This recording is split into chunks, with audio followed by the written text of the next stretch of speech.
नमस्कार दोस्तों, आशीष the education foundation में आपका हार्दिक स्वागत है। मैं हूं आपका दोस्त राम बाबू बूरी। आज हम आपके लिए लेकर आए हैं आशीष विशेष कार्यक्रम के अंतर्गत राष्ट्रीय कार्यक्रम विद्यादान 2.0 नेशनल प्रोग्राम विद्यादान 2.0 जो हाल ही में केंद्र सरकार के द्वारा लॉन्च किया गया है। ये जो कार्यक्रम विद्यादान कार्यक्रम है, ये शिक्षा से जुड़े क्षेत्र के लोगों के लिए बहुत ही लाभकारी सिद्ध हो सकता है। इसलिए इसके बारे में संपूर्ण जानकारी प्राप्त करने के लिए हमारे वीडियो को पूरा देखिए। विद्यादान 2.0 जो कार्यक्रम है a program of the nation for the nation and by the nation to ensure continuity of quality learning. यानी ये इंश्योर करता है learning program e learning program को बढ़ावा देता है। यहाँ पर आपके लिए शिक्षकों के लिए विद्यार्थियों के लिए भरपूर सामग्री उपलब्ध होने वाली है। तो इसी तरह के वीडियो और प्राप्त करने के लिए हमारे चैनल को लाइक कीजिए, सब्सक्राइब कीजिए, साथ में दोस्तों के साथ शेयर कीजिए। इसके बारे में विद्यादान 2.0 के कार्यक्रम के बारे में संपूर्ण जानकारी प्राप्त करने के लिए हमारे चैनल को अंत तक देखिए। तो आइए हम शुरुआत करते हैं। राष्ट्रीय कार्यक्रम 2.0 नेशनल प्रोग्राम विद्यादान 2.0 केंद्रीय मानव संसाधन विकास मंत्री श्री रमेश पोखरियाल निशंक ने 22 अप्रैल 2020 को नई दिल्ली में ई शिक्षण विषय सामग्री योगदानों को आमंत्रित करने के लिए विद्यादान 2.0 कार्यक्रम का शुभारंभ किया है। इस कार्यक्रम का शुभारंभ विशेष रूप से कोविड-19 से उत्पन्न स्थिति को देखते हुए छात्रों, विद्यालय और उच्च शिक्षा दोनों के लिए ई शिक्षण विषय सामग्री की बढ़ती आवश्यकता और शिक्षण में वृद्धि के लिए स्कूली शिक्षा के साथ डिजिटल शिक्षा को एकीकृत करने की तत्काल आवश्यकता को पूरा करने के लिए किया गया है। इस अवसर पर अपने संबोधन में मंत्री महोदय ने कहा कि गुणवत्ता युक्त शिक्षा की निरंतरता सुनिश्चित करने के लिए विद्यालय और उच्च शिक्षा दोनों के लिए ई शिक्षण संसाधनों का दान अर्थात योगदान करने के लिए देश भर के संगठनों यानी ऑर्गेनाइजेशन व्यक्तियों इंडिविजुअल के लिए विद्यादान एक सर्वनिष्ठ राष्ट्रीय कार्यक्रम के रूप में संकल्पित है।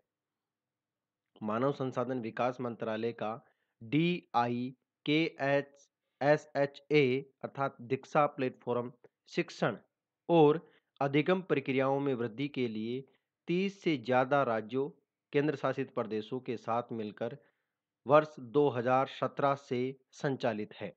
विद्यादान मानव संसाधन विकास मंत्रालय अर्थात MHRD भारत सरकार द्वारा स्कूल उच्च शिक्षा और शिक्षक शिक्षा के लिए सामग्री सोर्सिंग और योगदान के लिए एक कार्यक्रम है।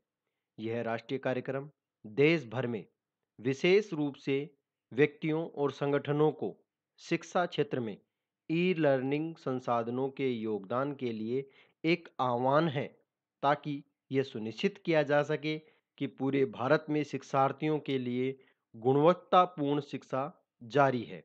व्यक्तियों, शिक्षकों, शिक्षाविदों, विषय विशेषज्ञों, स्कूलों, सरकारी और गैर सरकारी संगठनों आदि द्वारा पंजीकरण और नामांकन के बाद इस कार्यक्रम में योगदान किया जा सकता है। श्री पोखरियाल ने कहा कि यह उन सभी के लिए गर्व और राष्ट्रीय पहचान का विषय होगा जिनके योगदान को दीक्षा ई शिक्षण विषय सामग्री में शामिल करने के लिए स्वीकृत किया जाएगा। इसमें अंतिम और आवश्यक विषय सामग्री को अपलोड करने से पहले योगदानकर्ता के अनुमोदन और किसी भी अन्य राज्य संघ शासित प्रदेश के उपयोग के लिए किए गए योगदान का उपयोग विभिन्न राज्य संघ शासित प्रदेशों के द्वारा करने का भी प्रावधान है। योगदानों को आमंत्रित करने के लिए राज्य संघ शासित प्रदेश अपनी विशिष्ट पाठ्य सामग्री रख सकते हैं। यह योगदान शिक्षाविदों, विषय विशेषज्ञों, महाविद्यालयों, विश्वविद्यालयों, संस्थानों, सरकारी और गैर सरकारी संगठनों, व्यक्तियों के द्वारा दिया जा सकता है। ये योगदान विभिन्न प्रकार की सामग्री के हो सकते हैं, यानी आप विभिन्न प्रकार से इसमें योगदान दे सकते हैं। सबसे पहला है स्पष्टीकरण वीडियो, शिक्षण वीडियो, अभ्यास प्रश्न, योग्यता आधारित आइटम, पाठ योजना आदि का निर्माण करके आप इसमें योगदान दे सकते हैं। किसी भी ग्रेड के लिए अर्थात कक्षा 1 से कक्षा 12 तक और किसी भी विषय के लिए कोई भी सब्जेक्ट हो सकता है, राज्यों, संघ राज्य क्षेत्रों द्वारा उनके संबंधित परियोजनाओं के तहत निर्दिष्ट किया गया है।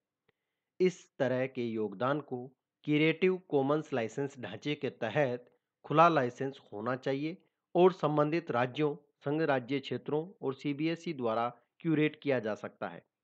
और जिन योगदानकर्ताओं की सामग्री स्वीकार की जाती है और वह उसका उच्च उपयोग होता है, तो उन्हें विधिवत मान्यता प्राप्त भी होगी। विद्यादान कार्यक्रम शीघ्र ही शिक्षक प्रशिक्षण सामग्री के लिए योगदानों को आमंत्रित करेगा।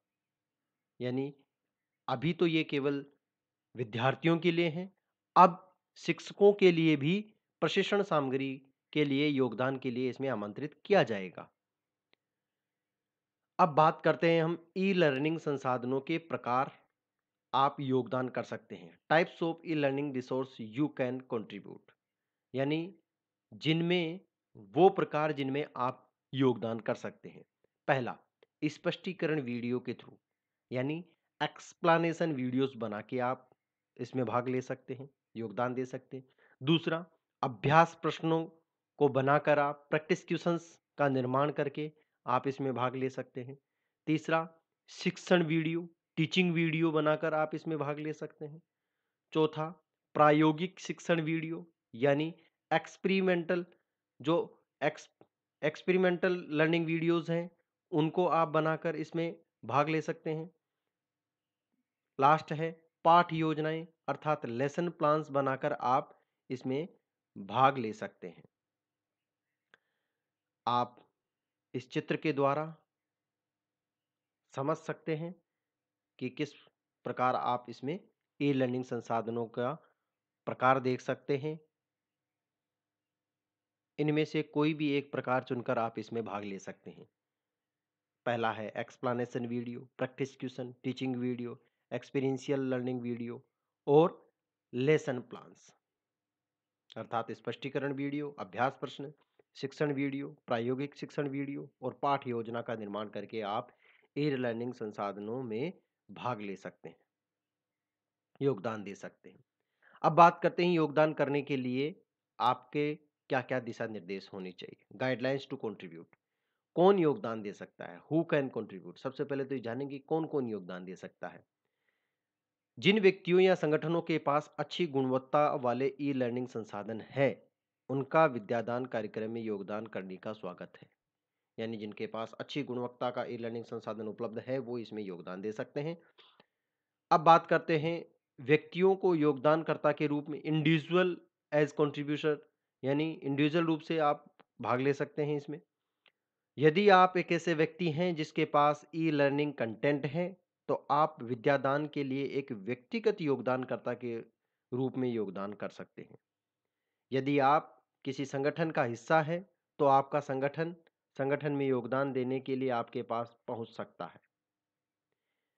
अब बात करते हैं योगदानकर्ताओं के रूप में संगठन, अर्थात ऑर्गेनाइजेशन एज ए कंट्रीब्यूटर्स, यानी संगठन के रूप में योगदानकर्ता। यदि आप एक स्कूल या एक डाइट, एक एनजीओ, एक संस्था या किसी एक निजी संगठन है, तो आप आगे आकर विद्यादान कार्यक्रम में अपना योगदान दे सकते हैं। अब हम बात करते हैं मैं क्या योगदान कर सकता हूं, व्हाट कैन आई कंट्रीब्यूट, यानी आपके बारे में मैं बात कर रहा हूं। तो देखिए, आप अपने प्रोजेक्ट्स के रूप में केंद्र, राज्य, संघ राज्य क्षेत्र संगठनों द्वारा निर्धारित विशिष्ट सामग्री आवश्यकताओं के बाहर ई लर्निंग संसाधनों का योगदान कर सकते हैं। दूसरा, आपका योगदान किसी प्रोजेक्ट्स में परिभाषित विशिष्ट पाठ्य पुस्तकों और सामग्री प्रकारों के प्रतिकूल होना चाहिए। ई लर्निंग संसाधन वीडियो फॉर्मेट अर्थात MP4, PDF के रूप में हो सकते हैं, यानी इनके रूप में आप अपना योगदान दे सकते हैं। आप इस पोर्टल पर दिए गए टूल का उपयोग करके प्रश्नों का योगदान भी कर सकते हैं। आप प्रैक्टिस क्वेश्चंस के रूप में भी इसमें योगदान कर सकते हैं। अब हम बात करते हैं विद्यादान के माध्यम से नामांकन और योगदान की प्रक्रिया कैसी है। विद्यादान के माध्यम से नामांकन और योगदान की प्रक्रिया के बारे में और अधिक जानकारी के लिए आप उसकी वेबसाइट vdn.dikshA.gov.in पर जाकर वहाँ पर नॉमिनेट का एक ऑप्शन है, वहाँ पर जाकर आप रजिस्ट्रेशन करवा सकते हैं और रजिस्ट्रेशन करवा के आप वहाँ पर इसमें अपना योगदान दे सकते हैं। अगर वहाँ पर नहीं जाना चाहते हैं, तो इसकी एक दूसरी वेबसाइट है www.dikshadiksha.government.gov.in पर आप जाएंगे और वहाँ पर एक विद्यादान का एक ऑप्शन होगा, उस पर आपको क्लिक करना होगा। आशीष द एजुकेशन फाउंडेशन में आपका मैं बहुत-बहुत धन्यवाद करता हूँ। इसी तरह के और वीडियो प्राप्त करने के लिए हमारे चैनल को लाइक कीजिए, सब्सक्राइब कीजिए, साथ में बेल आइकन को प्रेस कीजिए। बेल आइकन को प्रेस करेंगे तभी आपको हमारे नए वीडियो का नोटिफिकेशन प्राप्त होगा। एक बार फिर से मैं वीडियो देखने के लिए आपका तहे दिल से धन्यवाद करता हूँ। अगर आपको वीडियो पसंद आया हो तो कमेंट कीजिए। आपका धन्यवाद। Thank you.